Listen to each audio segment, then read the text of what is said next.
o Venâncio Mondlane é terrorista, né? O Ministério Público não tem dúvida de que o Venâncio Mondlane é terrorista.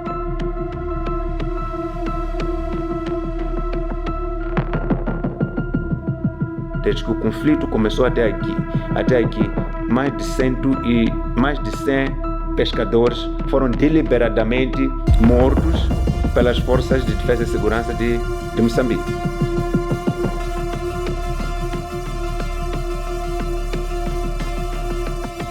Vou fazer uma pergunta polêmica na base disso que você está a dizer. Se nós olharmos para esse histórico todo que apresenta, olharmos para a Frelimo, olharmos para o ANC, também que é tido como um movimento, também alguns intitularam como terroristas, não é?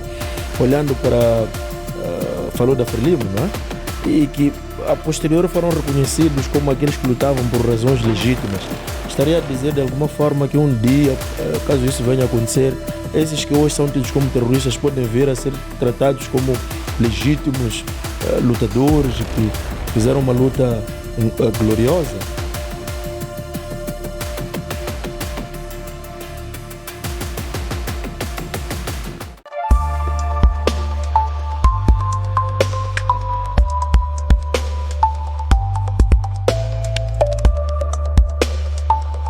Sejam todos bem-vindos ao Deepcast, Diplomacia em Perspectiva com Hilário Chacate. Com o final da Guerra Fria, dizia eu, há uma transformação profunda que ocorre no sistema internacional, sobretudo na política internacional, assim como na abordagem dos assuntos ligados ao campo de segurança. Enquanto por muito tempo olhava-se a segurança numa perspectiva estatocêntrica, com o fim da Guerra Fria surge um conjunto de ameaças que desafiam essa percepção de olhar a segurança apenas como, ou ameaças como aquelas que colocam em causa a segurança do Estado. Passamos a falar de ameaças que colocam em causa a segurança a nível individual, a segurança econômica, a segurança marítima, segurança climática, dentre vários outros domínios ligados ao campo de segurança. Neste contexto surgem, por exemplo, surge um grande debate sobre ameaças como o terrorismo, não é? Que neste momento temos estado a assistir e acompanhar no contexto moçambicano este fenómeno que ainda levanta muitas polêmicas em termos de debate conceptual, há muitas percepções sobre isso. Por isso que hoje convidamos um especialista, alguém que dispensa qualquer tipo de comentário sobre esta matéria. Estamos a falar do Dr. Borges Nhamir, que agradecemos por ter aceito ao nosso convite.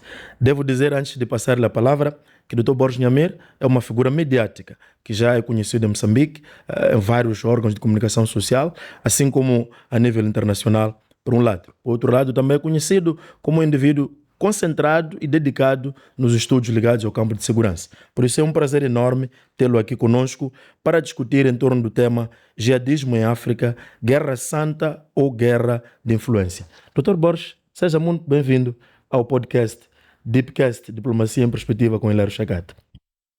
Obrigado. É uma honra ser convidado para este produto recente, mas que entrou com muita força, devido sobretudo à sua dimensão acadêmica do conhecimento, um conhecimento sustentado em teoria, em estudos. Então, é uma honra estar aqui. Muito obrigado, doutor. Antes de nós avançarmos com aquilo que é o nosso tema, sabemos que agora, de algum tempo para cá, Borges tem estado a dedicar o seu tempo em estudos ligados ao campo de segurança. Para além de ter feito licenciatura em Relações Internacionais, decidiu abraçar o estudo de segurança, tendo feito mestrado em Segurança Marítima, mas também tendo feito várias pesquisas que estão disponíveis a nível de várias plataformas sobre segurança.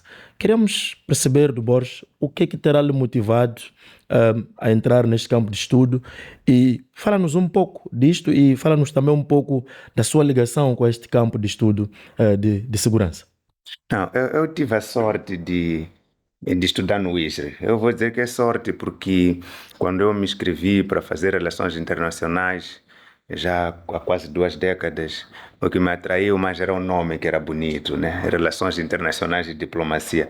Eu confesso que não sabia muito do que eu haveria de estudar, Então, tive essa sorte de me inscrever, fazer o exame de admissão, admitir. Eu penso que a minha licenciatura no IGR foi transformacional, para eu entender conceitos e áreas de estudo muito importantes que me apaixonaram.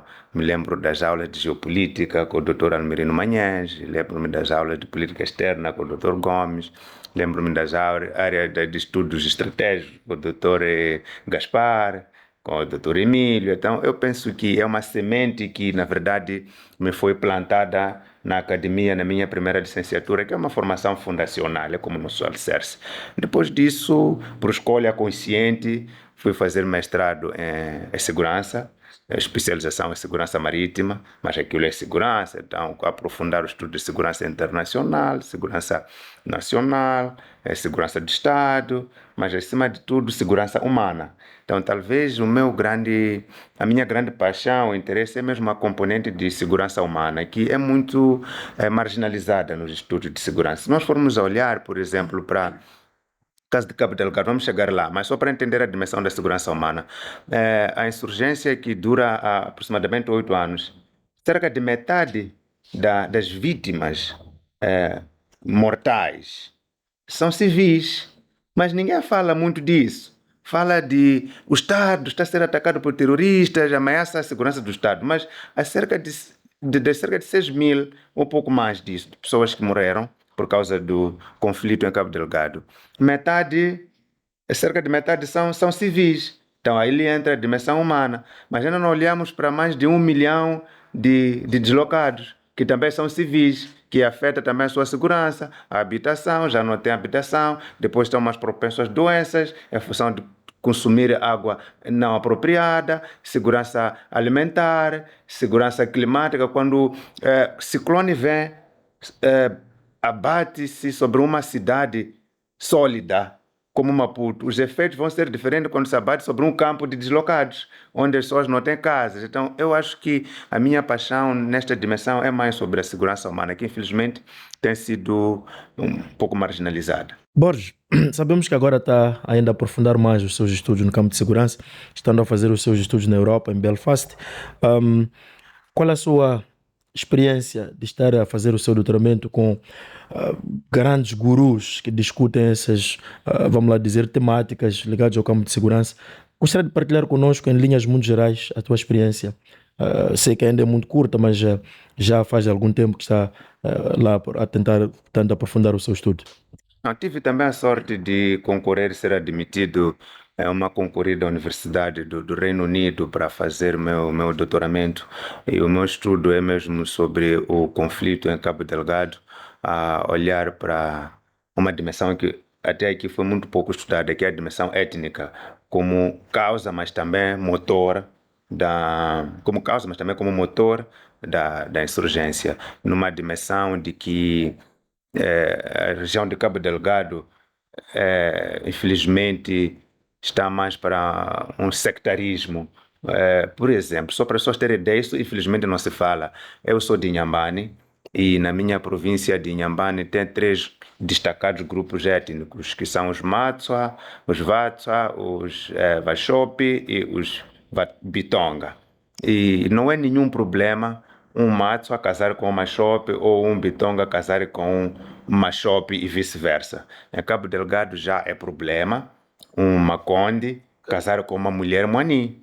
Os pais podem claramente dizer sim, é isso, as pessoas não falam muito disso, mas a ciência está lá, está documentado. Se um jovem do grupo étnico Maconde chegar numa família Moani e dizer que quer casar com uma menina Moani, a resposta mais provável dos pais é recusar. Mas se isso chegar a acontecer, porque muito provavelmente não chega a acontecer, porque vivem sectas, sectários, é uma sociedade sectária em que os moanis vivem no seu bairro e rezam na sua religião e frequentam no seu tipo de atividade, onde os macondes não estão lá, por exemplo. Então, quando surge conflito nesta área, como é que as tensões étnicas existentes há muito tempo, e já agora vamos adiantar, que foram criadas desde o período colonial, durante a luta de libertação nacional, portanto, não são tensões naturais, são tensões criadas, politicamente criadas, mas estão lá. Como é que a interseção entre um conflito que tem muita influência externa e tensões étnicas locais. E depois o que é que resulta aí? Mas depois também a resposta também ao conflito da parte do governo é uma resposta étnica. Por exemplo, se for a ver, temos uma milícia étnica criada e apoiada pelo Estado chamada Força Local, que é étnica. A condição primária para ser parte daquele grupo é ser Maconde. O bom é ser antigo combatente, mas o antigo combatente é Maconde. Pode ser humano. Quase que não tem, é zero. A presença dos Moani na força local é quase zero, não existe. Então, todas essas coisas são muito interessantes. Eu queria estudar isso, função dos meus longos anos de trabalho em Cabo Delgado. A primeira vez que eu estive em Mocimboa da Praia foi em 2014. Na altura, portanto, há mais de 10 anos, na altura se discutia os efeitos da descoberta de gás para as comunidades. Fiz trabalho na altura, pesquisa e publicamos textos a dizer que isso poderia gerar violência. Então, eu considero. Eu sou natural de Inhambane, residente em Maputo, e penso que Cabo Delgado deve ser a província que melhor conheço neste momento, até mais do que a minha própria província. Acho que já estive em quase todos os distritos de Cabo Delgado, incluindo postos administrativos e muitas localidades, muitas aldeias. Então tenho uma paixão especial por Cabo Delgado. Agora, quero pegar tudo isso para estudar em uma universidade fora do meu contexto é muito desafiante, porque primeiro tenho que fazer esse esforço que estou a fazer aqui para explicar pessoas, meus supervisores, meus oponentes, meus avaliadores, que isso é importante e tentar colocar isso não como um problema local, mas como um fenômeno que deve ser visto enquadrado no nível global. Então tem que encontrar outros exemplos, tem que olhar para a Europa do Leste. O Dr. Chakati sabe muito bem o que aconteceu com o desmoronamento do URSS, depois ali com o desaparecimento do poder central do Estado, os grupos étnicos começam a lutar entre si e são mortas muitas pessoas.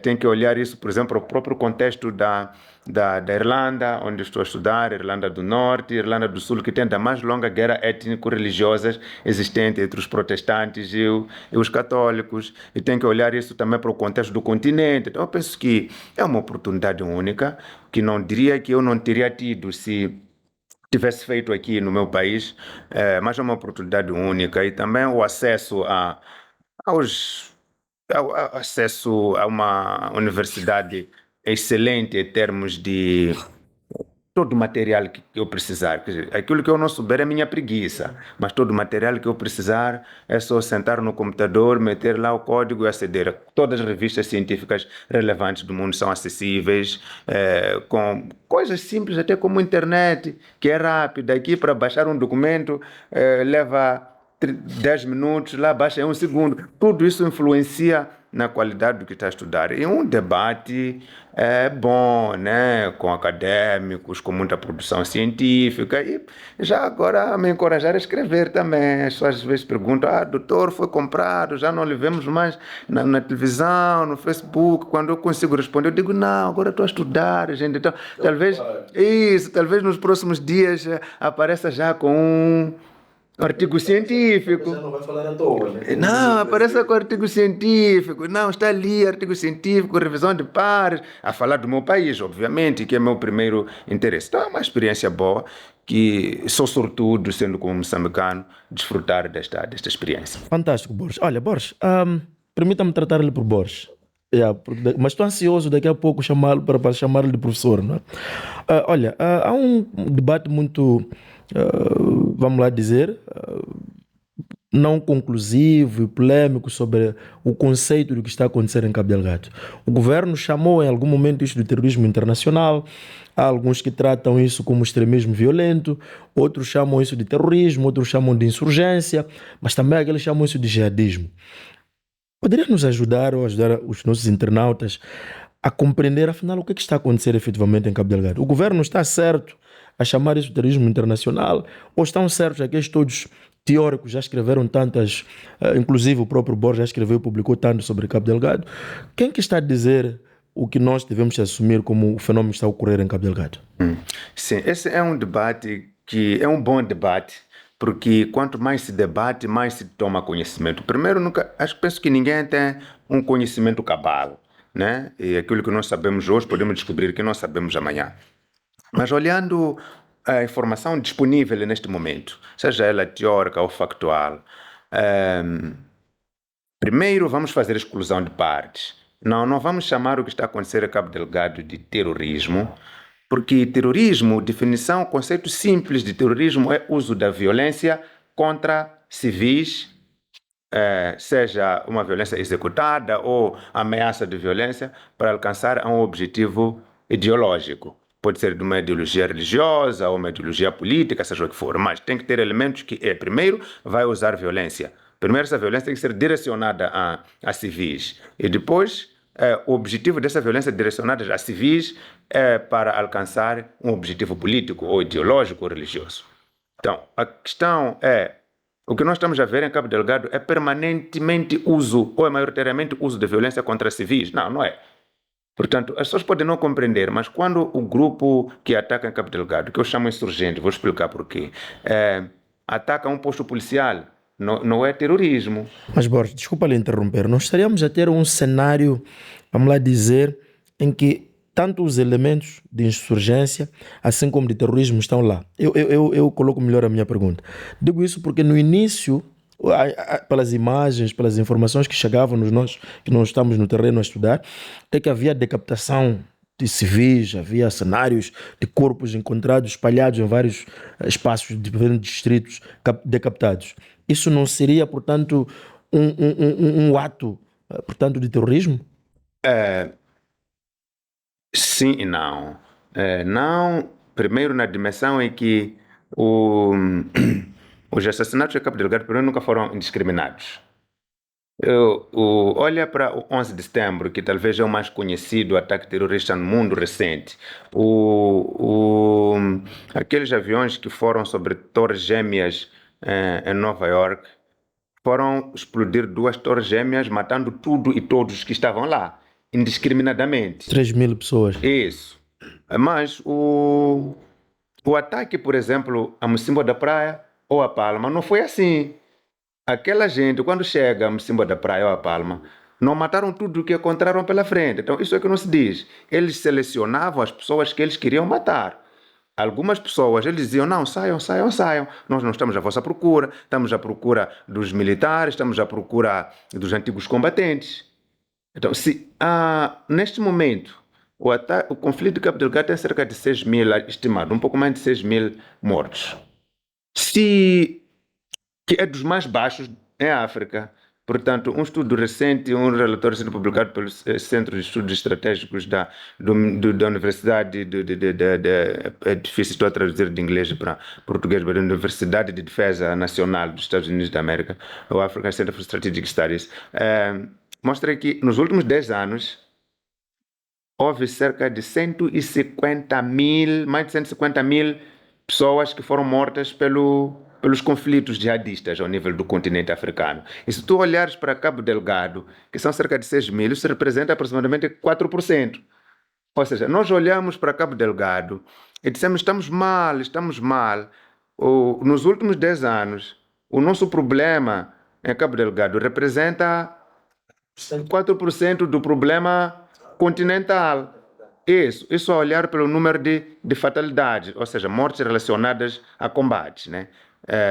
Que são assim como se usa. Tem que se falar de mortes relacionadas a combate ou a batalhas. Não podemos olhar mortes por fome. Aí já é outra dimensão. Pode ser que a pessoa foi deslocada, depois passou fome, depois morreu. Não. Mortes relacionadas a batalhas. 4%. É para nos orgulharmos, ficarmos felizes? Não. É para ficarmos preocupados, porque significa que ainda tem uma margem de crescimento muito grande.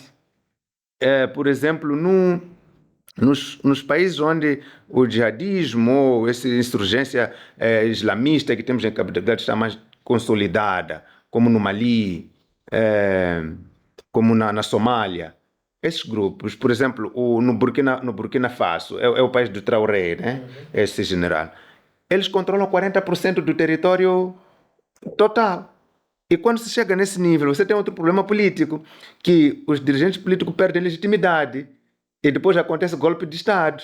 No Níger, no Burkina Faso, No Mali, onde tivemos esse golpe de Estado agora, os grupos terroristas que atuam lá, terroristas, islamistas, ainda estamos aqui no conceito global, controlam uma percentagem muito grande do território. Agora, em Cabo Delgado, essa gente não é terrorista nesse sentido de matar a tudo. Eles têm a intenção de controlar território. Agora, deixa eu lhe explicar. Doutor, eles não são terroristas como aqueles que nos tentam fazer passar a ideia. Eles querem controlar território. A zona costeira de Cabo Delgado, de Macomia, por exemplo, eles convivem com as pessoas. As comidas que eles roubam em outros lugares vão distribuir para as pessoas nas zonas costeiras. Não vai criar alguma legitimidade, né? Eles têm essa legitimidade. E mandam os pescadores ir ao mar pescar. Eles compram o pescado, não arrancam. Bom, é uma negociação pacífica? Não é, porque é um regime autoritário. Mas estão lá. Agora fizeram, há uma semana ou 2 semanas, fizeram exames de pregação. Chamam-se caminhadas para fazer pregação nas aldeias. E foram visitar aldeias e famílias para fazer, como é que se chama? To mourn people. Para, quando morre alguém, para prestar condolências às famílias cujos filhos e familiares foram mortos pelas Forças de Defesa e Segurança de Moçambique. Está a perceber? Então, na zona de Quiterajo, zona de Mucojo, zona de Pangane, em Moçambique, o grupo islamista que atua lá foi visitar as famílias cujos filhos e homens foram mortos em incursões das Forças de Defesa e Segurança no mar.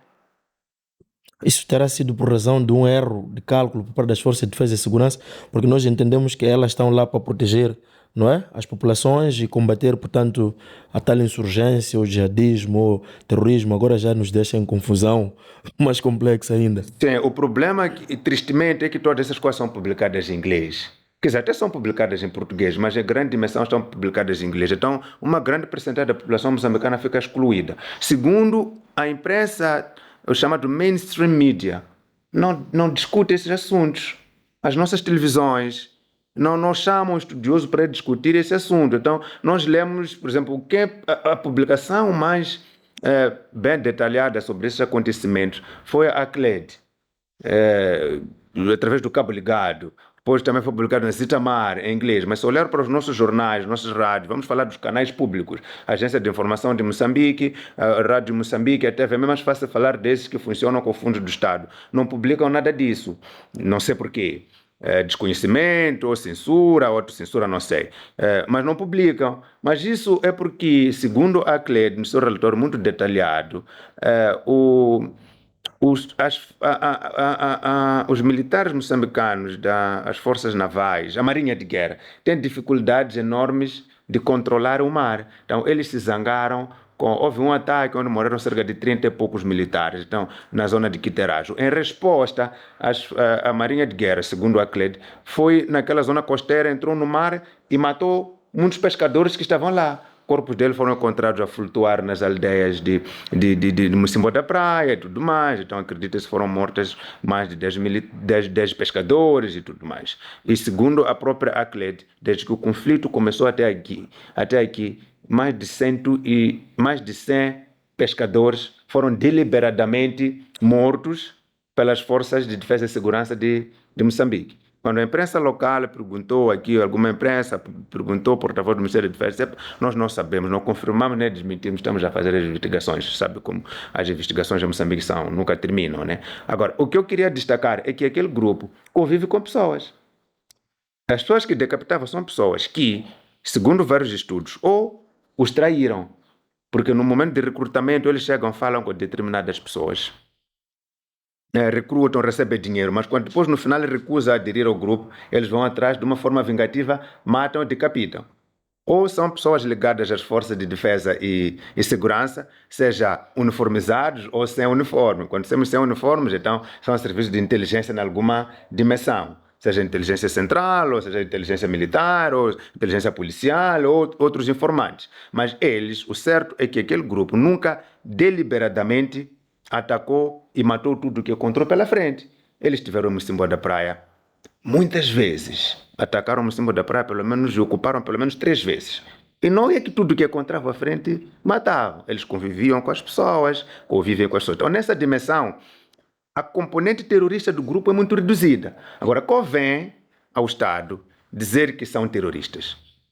Primeiro, para lhes tirar a legitimidade. Sabe que é contexto de conflito, a partir do momento que reconhece a outra parte beligerante, que é uma parte legítima, está a dizer que também tem legitimidade nas suas causas que está a reivindicar. Então, é muito conveniente politicamente para o Estado dizer que são terroristas, nessa dimensão interna para lhes tirar a legitimidade. Segundo, para ter apoio internacional, para combater o terrorismo. Porque se você está num conflito de outra dimensão interna, ok? Você tem conflito internacional e interno. Se você está num conflito interno, então, por que tem que ter apoio internacional no conflito interno?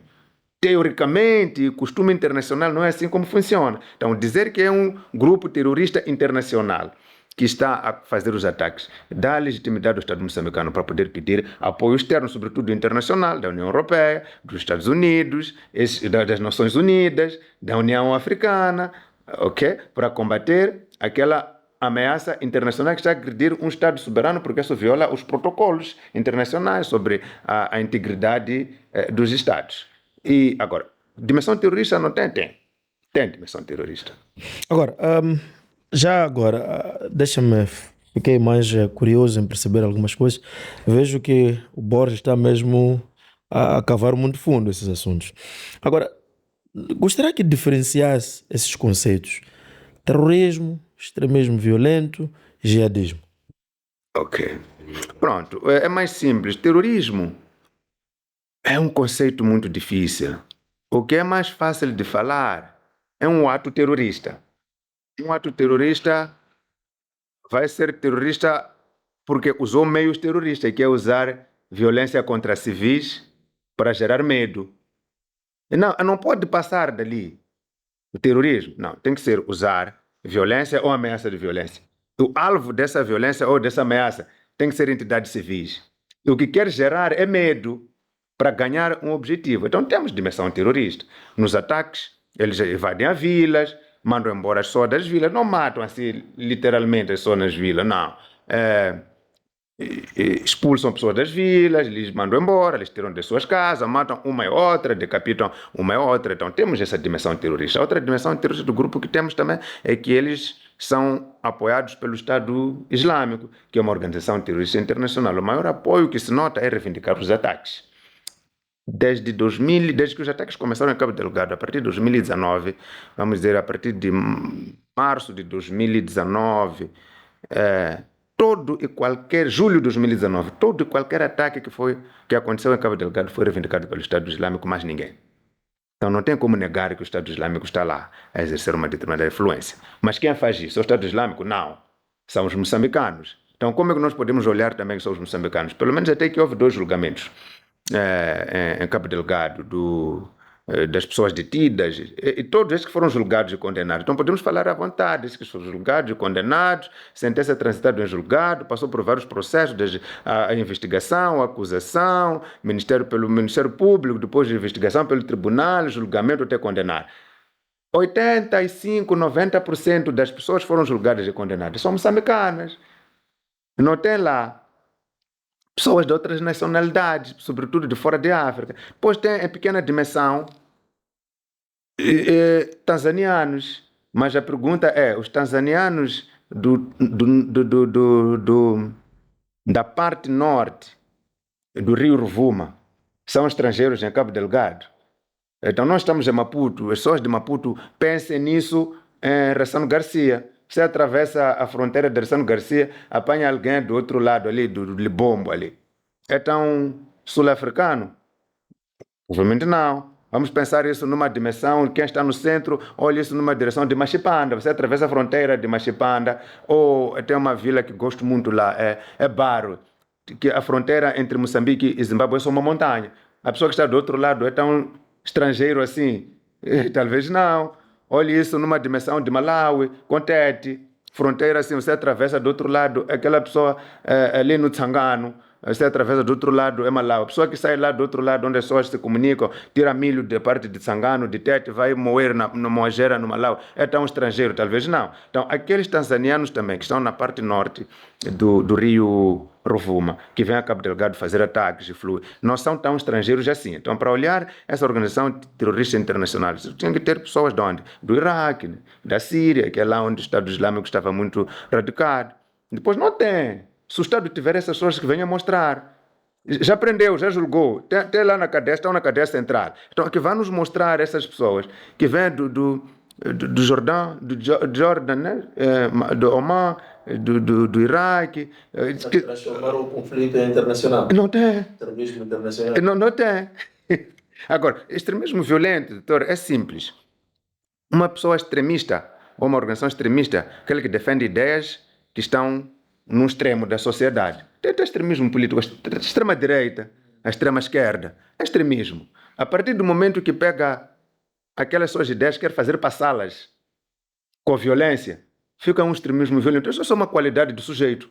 É um sujeito extremista e violento, porque usa a violência. Então, o Chega, que é muito famoso, né? um partido extremista lá de Portugal, se um dia começar a bater nos imigrantes, a explodir a casa dos imigrantes, fica um grupo extremista violento. Uma organização religiosa que não quer participar, não vou mencionar nomes, existem em Moçambique organizações religiosas radicais, que não, são puritanos, por exemplo, dizem que pessoas das suas igrejas não podem casar. Isso, não podem doar sangue, não podem casar com a pessoa de outras igrejas, não podem dizer viva a partir do Y. Isso são ideias extremistas, do extremo. Se um dia, para impor essas suas ideias, começar a usar violência, ficam extremistas violentos. Agora, a academia gosta de usar essa terminologia extremista violento, porque gera esse debate todo e tudo mais. É interessante porque é abrangente. Temos ou não extremismo violento em Cabo Delgado? Temos tudo. Cabo Delgado temos extremismo violento, porque o grupo extremista defende ideias extremistas de uma sociedade governada por leis islâmicas. Por exemplo, que as crianças não podem estudar na escola do Estado, que as mulheres não podem vestir-se da forma como querem se vestir, que quando tiverem problema não pode ser resolvido em tribunais comuns, quando estão doentes não podem ir ao hospital. São ideias extremistas. E depois, como para impor essas ideias usam violência? Sim, temos extremismo violento. Mas o que é que mais caracteriza o grupo? Em todos os elementos que tem. Também temos terrorismo nas dimensões que já falamos, atacam civis numa pequena dimensão, decapitam uma ou outra pessoa, selecionado, queimam algumas casas nas aldeias. Tem que ser sempre alguma, nunca queimam a aldeia completa. Queimam algumas casas selecionadas. Então temos dimensão de terrorismo, mas de tudo que nós temos lá, o que é que está mais visível? É a insurgência, que neste caso, insurgência é a insurreição. Uma insurreição, em bom português. Insurgência vem de insurgency em inglês, que depois é um estrangeirismo que depois traduzimos para insurgência, mas não é uma palavra assim autóctone da língua portuguesa. É insurreição. Então, a insurreição política que temos em Cabo Delgado é um grupo que se levanta contra o poder do Estado ou do governo estabelecido. Então, a FRELIMO, a Frente de Libertação de Moçambique, era uma insurreição contra o poder colonial. Isso, só que era uma insurreição com objetivo independentista, de libertar uma sua terra que tinha sido ocupada por um poder estrangeiro. A Renamo, que estava a fazer também, era uma insurreição contra o poder central do Estado. Então, os que estão em Cabo Delgado estão a fazer também. É uma insurreição contra o Estado. O que é que eles dizem? Eles não reconhecem o governo de Moçambique. Está a tentar, atacam primeiramente Força de Defesa e Segurança, é a primeira dimensão, queimam esquadras, removem a bandeira nacional, substituem pela bandeira do Estado Islâmico, que é o que eles defendem. Então, o que eles estão a fazer é uma insurreição. Vou fazer uma pergunta polêmica na base disso que você está a dizer. Se nós olharmos para esse histórico todo que apresenta, olharmos para a FRELIMO, olharmos para o ANC, também que é tido como um movimento que também alguns intitularam como terroristas, não é? Olhando para... falou da FRELIMO, não é? E que a posterior foram reconhecidos como aqueles que lutavam por razões legítimas. Estaria a dizer de alguma forma que um dia, caso isso venha a acontecer, esses que hoje são tidos como terroristas podem vir a ser tratados como legítimos lutadores e que fizeram uma luta gloriosa? Claro, doutor. O terrorista de um é o herói do outro. E aqueles jovens, a maioria são jovens, estão em Cabo Delgado, são heróis nas suas comunidades. Pode crer, tem vídeos que mostram tudo isso. No segundo ataque de Mocimboa da Praia, penso que foi em março de 2020, Sim, é isso, março de 2020, porque em 2020 houve 3 ataques em Mocimboa da Praia.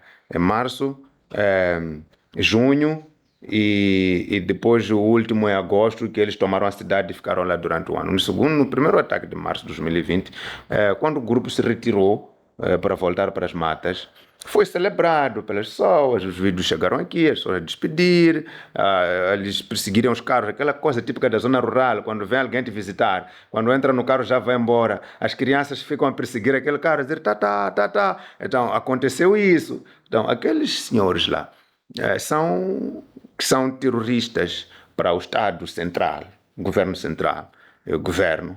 São heróis de algumas pessoas lá em Cabo Delgado, que essas pessoas não são mais, ou não deixam de ser menos, não são menos moçambicanas por olhar aqueles como seus heróis. Então a resposta é sim. Aliás, coisa que está na nossa memória agora, o Venâncio Mondlane é terrorista, né? De alguma forma, pelo menos o Ministério Público não tem dúvida de que o Venâncio Mondlane é terrorista, por isso o acusou de incitamento ao terrorista ou de ato terrorista, mas ele é herói de muitos. Quando sai à rua tem multidões a lhe seguir.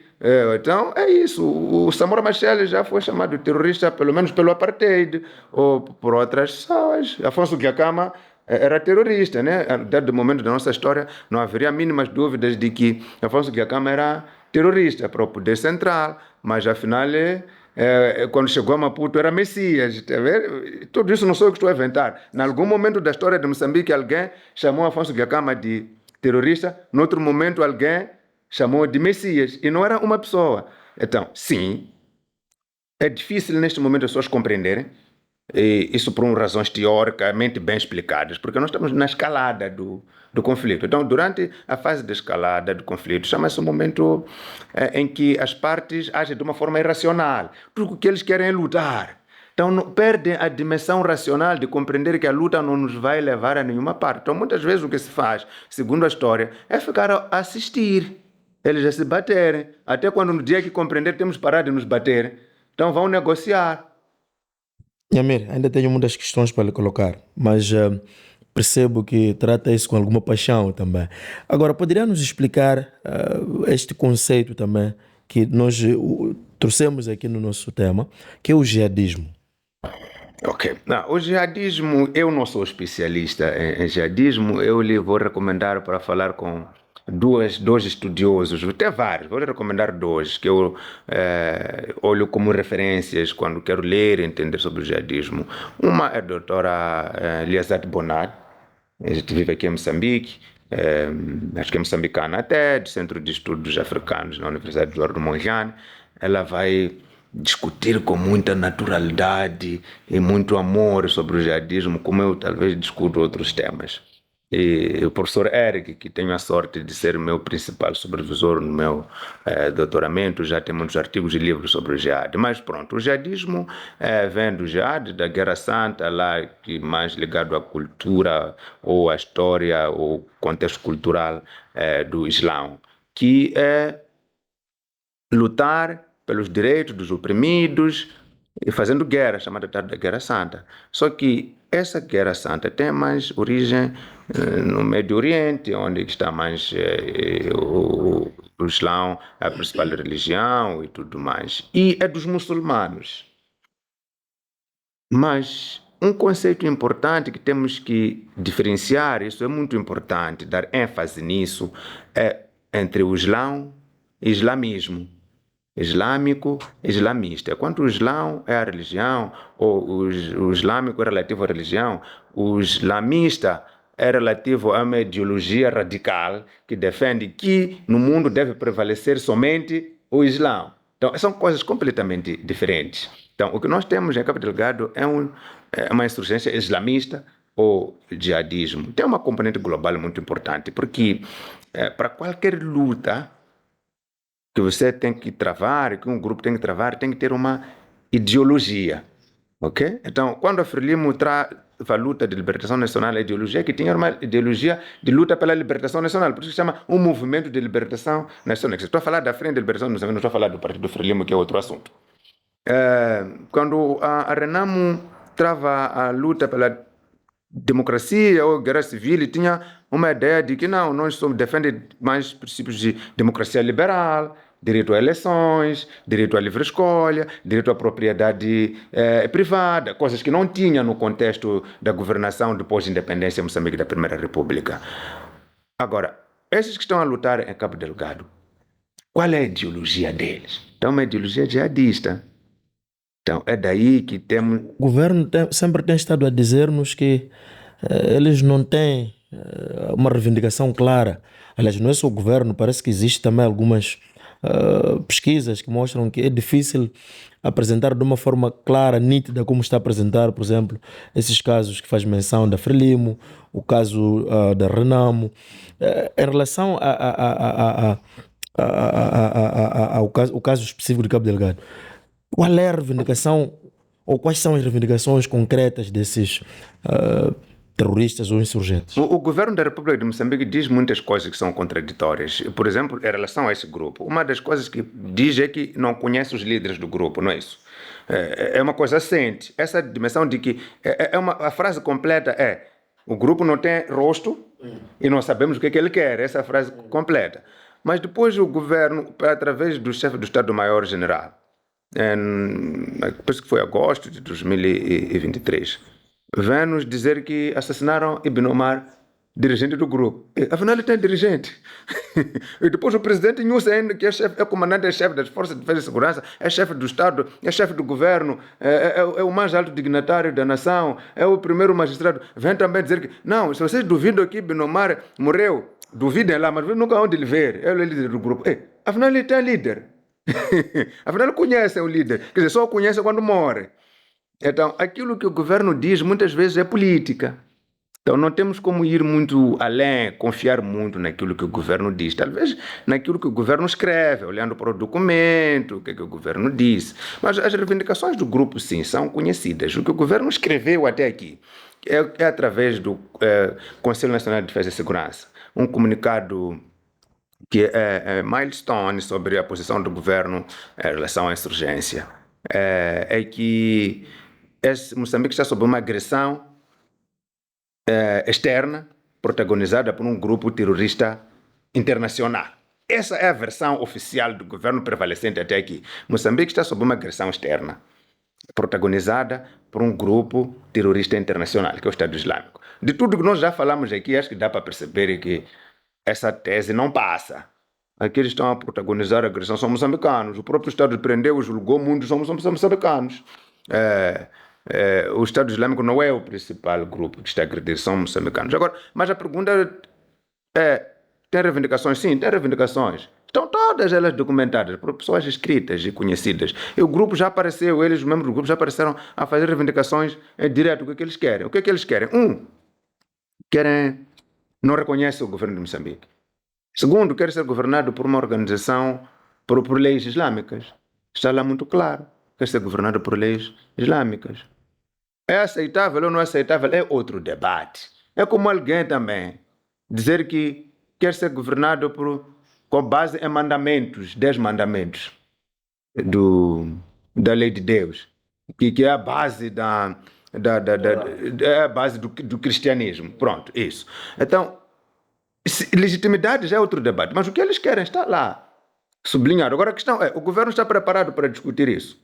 Está preparado para dialogar com eles? Depois tem outro conjunto de problemas que vão surgindo ao longo do conflito, porque Zó Shakati sabe, quando o conflito surge, pode ter só uma parte, pode ser duas partes, mas à medida que vai escalando, outras partes entram.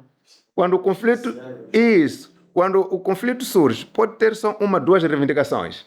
A partir do momento que o conflito vai se alastrando, vai se escalando, o número de reivindicações também aumenta, porque quando surgimos, depois você matou meu filho, depois queimou minha casa, todas essas coisas não tinham acontecido antes. Por isso que se defende é que a melhor fase para resolver o conflito é antes dele emergir. É quando está na fase latente. Agora as reivindicações são muitas. As reivindicações já são muitas. Por exemplo, agora o grupo está a reivindicar que as forças de defesa e segurança de Moçambique são violentas contra as comunidades muçulmanas. Então, ele se coloca como protetor das comunidades muçulmanas, De alguma forma, alguma legitimidade lhe dando muita dentro legitimidade. dessa comunidade. Lhe dando muita legitimidade. E temos que olhar isso para outras regiões do continente, porque, como eu disse, Moçambique, em termos de número de mortes, esse conflito, insurgência islamista, representa só 4% do nível do continente. Temos isto no Sahel, sendo os principais países Burkina Faso, Mali, Níger, Benin. Temos isso na Somália, onde temos dois grandes grupos, por exemplo, o Al-Qaeda na Somália, que apoia o Al-Shabaab, o grupo lá chama-se Al-Shabaab, não tem nada a ver com o de Cabo Delgado, ele é apoiado pela Al-Qaeda, não pelo Estado Islâmico, mas também temos o Estado Islâmico na Somália. Mas pronto, o Al-Shabaab na Somália, estima-se que tem receitas anuais de cerca de 200 milhões de dólares norte-americanos, que o PET é quase igual àquilo que é a receita anual do governo federal da Somália. Lembra que eu já disse que este grupo no Burkina Faso estima-se que controla cerca de 40% do território. E neste momento, em termos de números, estima-se que territórios que estão fora de controle de governos centrais ao nível do continente são cerca de 950 quilômetros quadrados. Isso, para ter essa ideia, é igual ou aproximadamente a todo o território da Tanzânia, em África. Então, pelo menos um estado tão grande e relevante como a Tanzânia, em termos de território, é controlado por esses grupos de insurgentes islamistas ou jihadistas. Então, para dizermos que se sabe o que o grupo quer, tanto a nível interno, assim como em termos comparados com os grupos que estão em outras regiões. Esse grupo quer controlar territórios, quer instalar o Estado, ou pelo menos controlar uma parte do território que é governado pelas suas próprias leis. Então se sabe o que eles querem. Yamir, há uma pergunta que não quero se calar, que tenho que lhe fazer, senão a minha consciência não vai dormir em paz. Há uma percepção de que, trazendo essa dimensão de interferência de forças externas, existirá alguma ligação entre o fenômeno de insurgência em Cabo Delgado e a abundância dos recursos em Cabo Delgado? Eu faço essa pergunta porque antes deste todo boom, todo este anúncio de que Cabo Delgado é o Eldorado, não é? Em termos de abundância de recursos, não tínhamos. Por que também essa coincidência entre esses grandes anúncios das grandes multinacionais e esta insurgência em Cabo Delgado? Sim, existe uma relação em várias dimensões. A primeira e a mais visível é de que a descoberta dos recursos em Cabo Delgado funciona como uma coisa que chama-se push factor.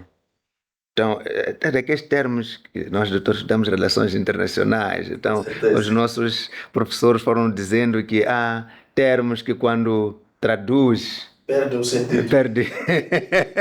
Perde o sentido.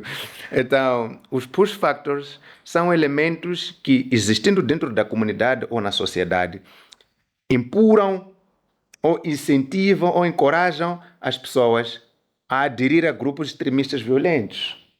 Então, quando você tem desigualdades na sociedade, quando você tem injustiça na sociedade, essa justiça pode ser na redistribuição de recursos, as pessoas locais injustiçadas dizem, Rafana, eu aqui também não estou bem, vale a pena ir para lá.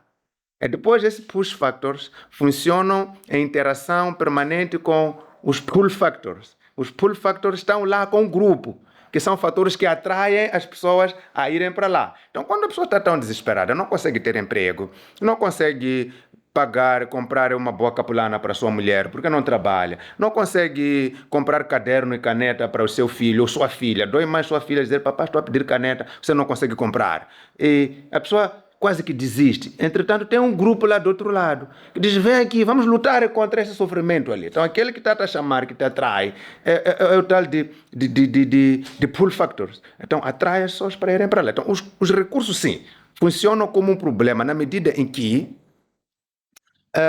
quando são descobertos os recursos em Palma, aquela gente de Palma aí é pobre, não tem nada. Doutor, deixa eu lhe explicar, eu sou de Massinga. Na minha terra, em Massinga, quando eu cresci, sempre ouvia falar da escola secundária, que na altura lá em casa chamávamos escola secundária. Ok. Eu era miudinho, sabia que tinha escola secundária de Massinga. Então eu nasci na década de 80 e tal.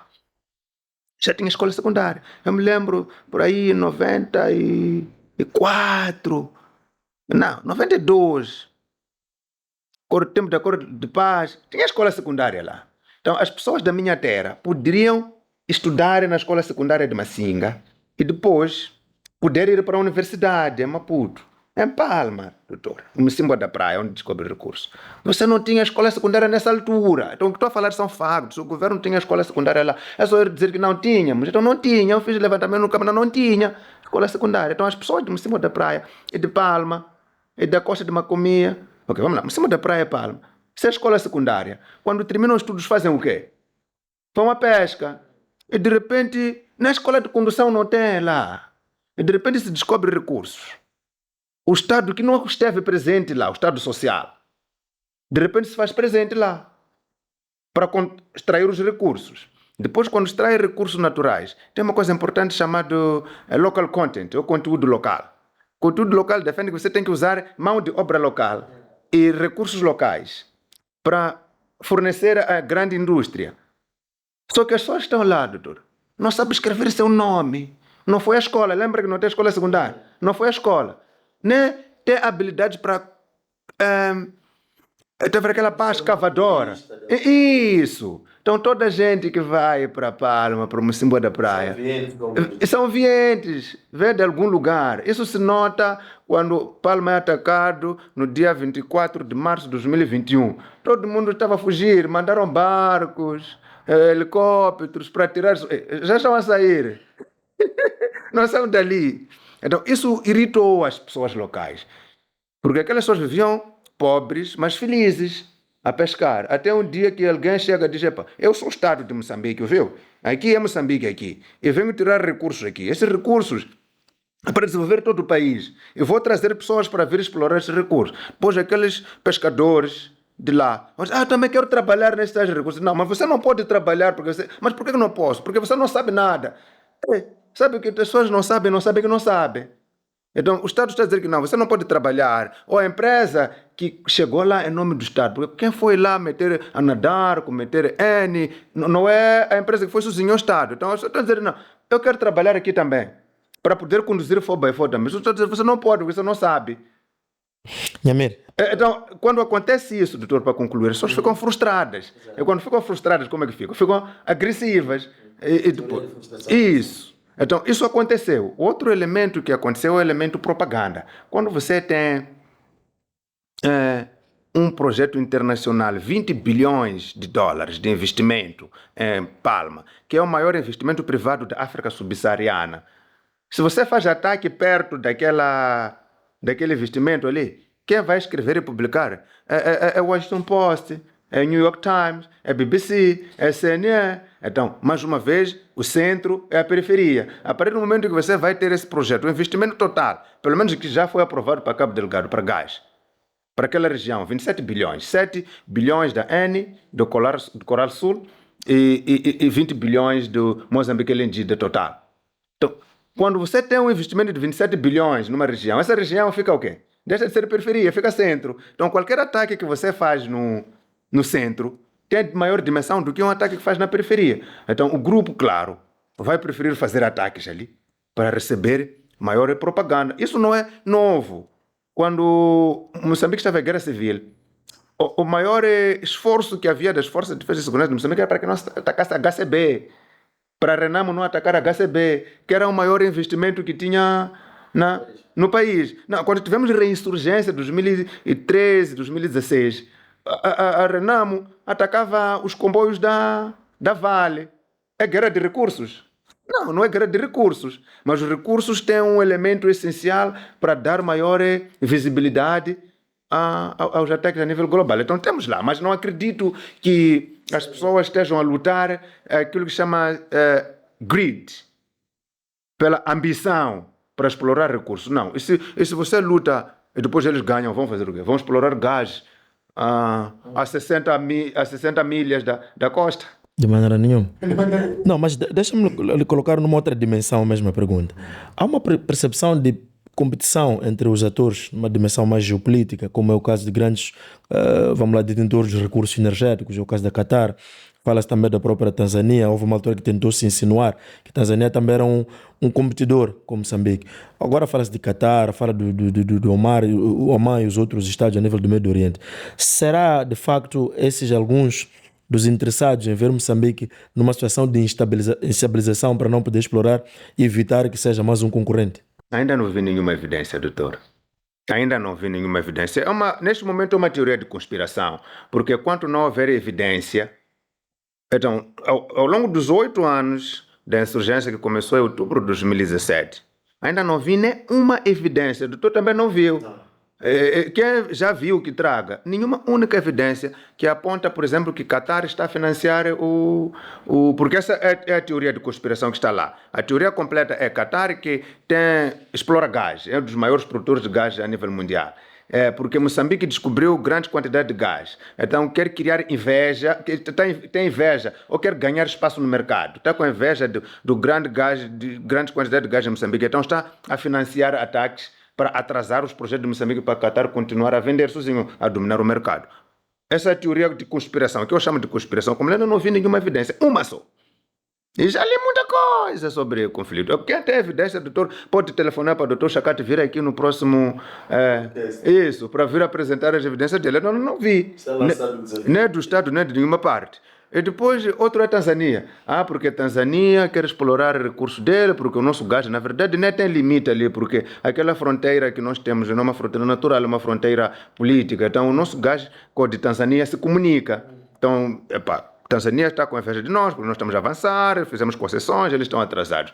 Mas uma única evidência também de que a Tanzânia está a apoiar os ataques. Não tem. O que o Estado moçambicano fez quando os ataques começaram a ir pedir ajuda na Tanzânia, a Tanzânia destacou forças para vir para Moçambique. Agora estamos a falar de forças de Tanzania's People Defense Force, que são as Forças Armadas da Tanzânia. Estão no Nangade. Veio com o Samim foi embora, os tanzanianos ficaram lá. Então, esse Estado mesmo que ele que está financiando terrorismo, você vai chamar ele mesmo para ver. Então, é teoria de conspiração. Mas quem tiver dados pode produzir um artigo, pode vir debater aqui, mas não tem nada, doutor, não há evidência. Nhamir, estamos a caminhar rapidamente para o termo desta conversa bastante interessante e até informativo para muitos de nós que não aprofundamos muito sobre esses estudos. Mas eu queria lhe fazer uma pergunta que para mim como moçambicano, preocupa-me muito. Como é que avalia a resposta do governo, até da comunidade internacional, a esta problemática de terrorismo, olha, de insurgência, terrorismo, como se quer perceber em Cabo Delgado? Olhando para essas respostas até hoje, acha que temos alguma esperança de termos um Cabo Delgado um dia estabilizado e um ambiente, vamos lá dizer, favorável para uma exploração, digamos, tranquila dos recursos abundantes naquela província? A resposta do Estado moçambicano é má. Não vou dizer péssima. Só não estou a dizer péssima porque em 8 anos o Estado moçambicano conseguiu conter a insurgência jihadista dentro de um espaço limitado, que neste momento é a costa norte, mas já não, é quase toda a costa de Cabo Delgado, desde Palma, Mocimbo da Praia, Macomia, Kisanga, aquelas são zonas que o Estado quase que não existe, né? Como dizia o general Capitini, vai para Mocojo ver se a bandeira do Estado moçambicano está a flutuar lá. Quer dizer, ele falou isso, foi demitido. Eu não tenho como ser demitido, porque eu não ocupo nenhuma posição. Mas vai para Mocojo, vai para Quiterajo, vai para Pangani, ver se a bandeira do Estado moçambicano está a flutuar. A bandeira nossa, aquela nossa colorida, não está de 5 cores, não está a flutuar lá. Então, pronto. Mas o mérito até aqui da resposta do governo é que conseguiu conter essa insurgência em Cabo Delgado, um bocadinho para Niassa, um bocadinho para Nampula, em termos de ataques, né? Há vários dados que mostram que temos aquilo chamado dormant cells, ou células inativas do grupo, que podem estar aqui em Maputo, com certeza. A capital é a capital de tudo. É a capital da insurgência, a capital de crime organizado, a capital político, a capital de tudo. Que é a capital de tudo? Pode estar aqui em Maputo, pode estar em Nampula, em vários outros lugares. Mas em termos de onde há registro geográfico de ter havido ataques, ao longo de 8 anos, quase uma década, o Estado conseguiu, as forças do governo, com o apoio internacional que teve, conseguiram conter as atividades do grupo, as operações do grupo dentro deste território, norte de Moçambique. 3 províncias do norte de Moçambique, nunca passou para além das 3 províncias do norte de Moçambique. Então, isso é mérito. Agora, o exemplo de outras regiões mostra é que este grupo aqui, esse tipo de insurgência é muito resiliente, dura muito tempo. Está a ver o Boko Haram? Já dura décadas. O Estado Islâmico não, Al-Qaeda, que virou Al-Shabaab na Somália, está lá desde 2006. Mas é transformação de outro grupo. No Mali, o grupo local está lá desde 2000. Então, temos que primeiro estar preparados, que esse tipo de insurgência é uma insurgência resiliente que vem para ficar. Então, aquela ideia do presidente Nussi, dizer, não, já acabou. Não, não acabou nada.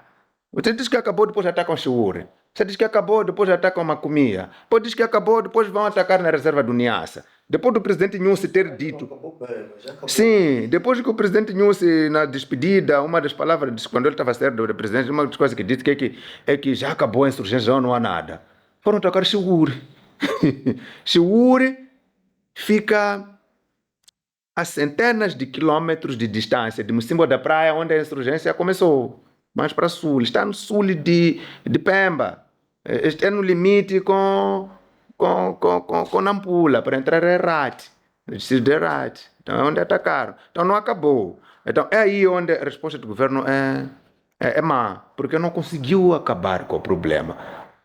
A demanda que se faz ao Estado é que tem que acabar com o grupo. A Tanzânia, por exemplo, conseguiu, mas conseguiu num intervalo de tempo muito curto. Nós estaremos a pedir muito ao Estado com recursos extremamente, vamos lá dizer, pobres, e tendo em conta os exemplos que Borja acaba de dar, de vários outros contextos, mesmo a nível da África, assim como no Médio Oriente, falou de Somália, falou do Nigéria, Boko Haram, por exemplo, falou do Estado Islâmico, que, como disse, são movimentos bastante resilientes. Nós estamos há 10 anos, mas tem outros estados que estão há dezenas de anos. Nós estaremos a pedir muito, dizer que o nosso estado já devia ter conseguido erradicar definitivamente o terrorismo. Não estamos a pedir muito, porque primeiro vamos voltar, doutor, nós como somos colegas de turma, né? Então nos diziam aqui, sabe, o ISRE foi uma boa escola para nós. Eu tenho muita pena que, pronto, não exista mais esse nome, devia ficar para sempre. E nos diziam que, lembro do nosso docente, que nos dizia que nós não devemos nos comparar aqui a Malawi, né? Então se você quer crescer, você não, aqui na região, mas você é pobre, sim, mas sou pobre, mas Malawi também é pobre. Quer dizer, na tua terra, no teu país, eu só estou a morrer de fome. Eu disse, sim, mas no Malawi também estou a morrer de fome. Não é isso. Tem que dizer, não. No meu país, eu só estou a morrer de fome. Mas na África do Sul, eles estão a construir barragens. O encomante lá daquele lado está a produzir comida para as pessoas não morrerem de fome. Tá. Então, não podemos nos comparar a esses que falharam. O continente africano tem 54, 55 países, disputa-se Saara Ocidental, se é ou não, mas pronto, eu como sou progressista tenho 55 países, e aqueles que têm esses grupos emergentes e ativos, estamos a falar por cerca de 15 países por aí, nas 3 regiões, portanto, o Sahel, na Somália, na região do Lago Chad e em Moçambique. E já é muito interessante, em todos os outros países, todas áreas do continente, todas as regiões do continente, onde tem grupos jihadistas, insurgências jihadistas como esses, nunca estão em um único país. Está a ver, doutor? Estão no Sahel, estão no Burkina Faso, Mali, Níger, Benin, Togo, até outros lugares. Na região do Lago Chad, estão no Níger, Camarões, Chad, a própria Nigéria e tudo mais. No norte de África, estão no Egito, Líbia e outros países. Aqui é Moçambique, aqui na região... Isso, porque os nossos vizinhos, conseguiram se fortificar. Por exemplo, Tanzânia era o principal alvo. Aliás, em outubro de 2020, durante a campanha para as eleições do segundo mandato do presidente Magufuli, que veio a morrer depois, né? O grupo foi atacar lá da Tanzânia. Tanzânia respondeu de uma forma muito forte. E desapareceram. Então agora se você vai para o Global Index do terrorismo, vai ver que não há Não há terrorismo ou insurgência ativa na Tanzânia, porque eles responderam. Então nós temos que nos comparar a esses tanzanianos que responderam muito bem. O Al-Shabaab na Somália, quando começou a atacar, depois houve uma força conjunta para responder, incluindo o Quênia. Então o Al-Shabaab atacou o Quênia. Quênia respondeu fortemente. E à altura, neste momento, você não tem terrorismo ativo no Quênia. Então, nós aqui fracassamos. Então, não podemos passar mão à palmatória, nos compararmos aos que fracassaram. E o problema disso, doutor, é que, como eu disse, esse grupo tem um espaço de crescimento muito grande. Então, se eles crescerem para além de Cabo Delgado, tomarem Nampula, tomarem Niassa, tomarem Zambésia, não será algo estranho olhando para a região. Então, no princípio, eu disse que o governo fez um bom trabalho, que é conseguir conter o grupo no lugar restrito, mas não pode parar por aí. Tem que erradicar o grupo. A segunda dimensão é que esses grupos, quando ganham muito, prevalecem durante muito tempo e ganham muito espaço, então criam uma ameaça política. Neste momento temos uma ameaça de segurança, mas depois eles criam uma ameaça política do poder político. Então, na Somália, que é considerado quase Estado falhado, é muito por causa deste grupo. No Burkina Faso, Níger, Mali, que aconteceram o golpe de Estado. Se for analisar, é de ver que a dimensão desta insurgência jihadista que está muito penetrada lá é muito grande também para ameaçar a estabilidade política do país, até transformar a forma do Estado que você conhece hoje. Então, se um dia o poder central do Estado moçambicano vier a ser reduzido por causa deste grupo, não seria estranho, já vimos isso em outras partes do continente, na República Democrática do Congo. Então, é importante que o Estado, até para a sua sobrevivência política, como uma unidade política, eliminar este grupo muito rapidamente. E para eliminar não é só através de meios físicos, pode ser também através de outros meios estratégicos, negociais, de conversação, de inteligência. Então, neste momento, o Estado parece que está muito focado em meios físicos. Sim. Olha, a última pergunta mesmo, que penso que é importante, já que fala desse fracasso do Estado, quais são os caminhos que o Dr. Borges acha que deveriam ser, portanto, seguidos pelo Estado para, de facto, conseguir erradicar o terrorismo, por um lado?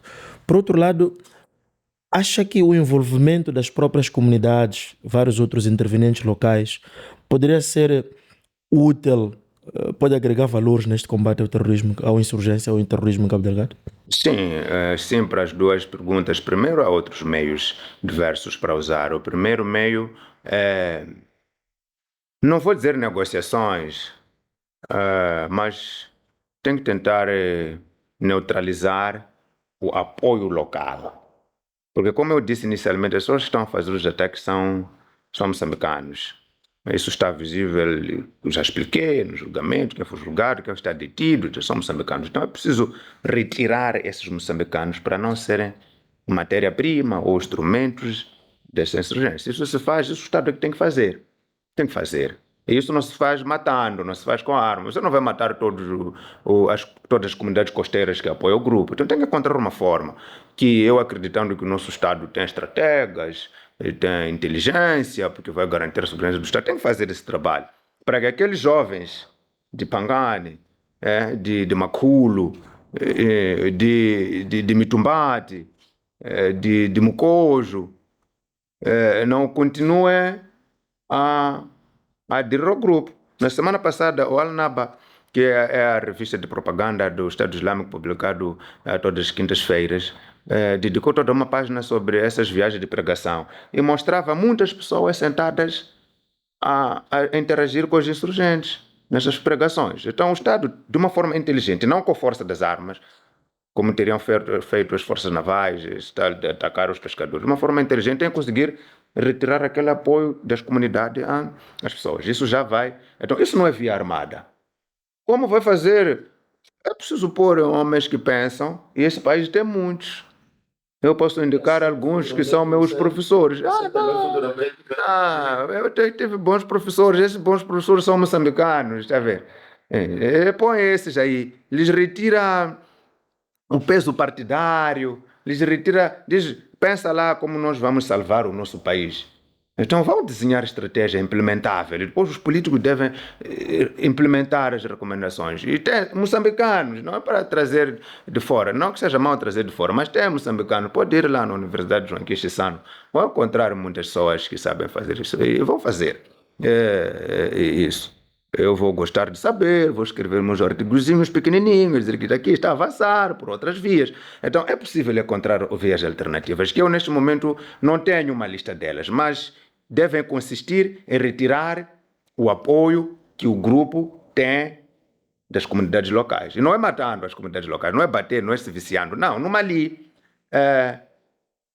agora temos um grande problema, Mali, Burkina Faso, que as tropas governamentais e os mercenários ou militares da empresa privada, do Wagner Group, são responsáveis por 87% das mortes de civis, que é contra as comunidades locais. Já não é o grupo insurgente. Então, o grupo insurgente lá usa esses assassinatos das forças de defesa e segurança como... Exatamente. Então, nós não podemos caminhar de nenhuma forma para essa dimensão. Não podemos chegar. Caminhar, já estamos a caminhar. Não podemos chegar nessa dimensão. Agora, é preciso sim ter apoio. Isso já acaba respondendo a sua segunda pergunta. As comunidades, sim, têm que ser conquistadas, mimadas. E não podemos esquecer qual é o objetivo do Estado. Quando o Estado é criado, diz que é criado para gerar justiça, bem-estar e segurança para a população. Toda avaliação que tem que fazer o desempenho do Estado, o Estado está a conseguir fazer isso. Borges Nhamer, tem alguma coisa a considerar para terminarmos a nossa conversa, que está tão agradável, mas temos que chegar mesmo ao fim? Não, agradecer pelo convite, por esse espaço privilegiado e felicitá-lo mais uma vez por esta iniciativa. Muito obrigado, Borges Nhamer. Obrigado ao nosso internauta por ter acompanhado este debate interessante. Hoje tivemos conosco cá o especialista em estudos ligados ao campo de terrorismo ou insurgência, ou de um modo geral ao campo, portanto, de segurança.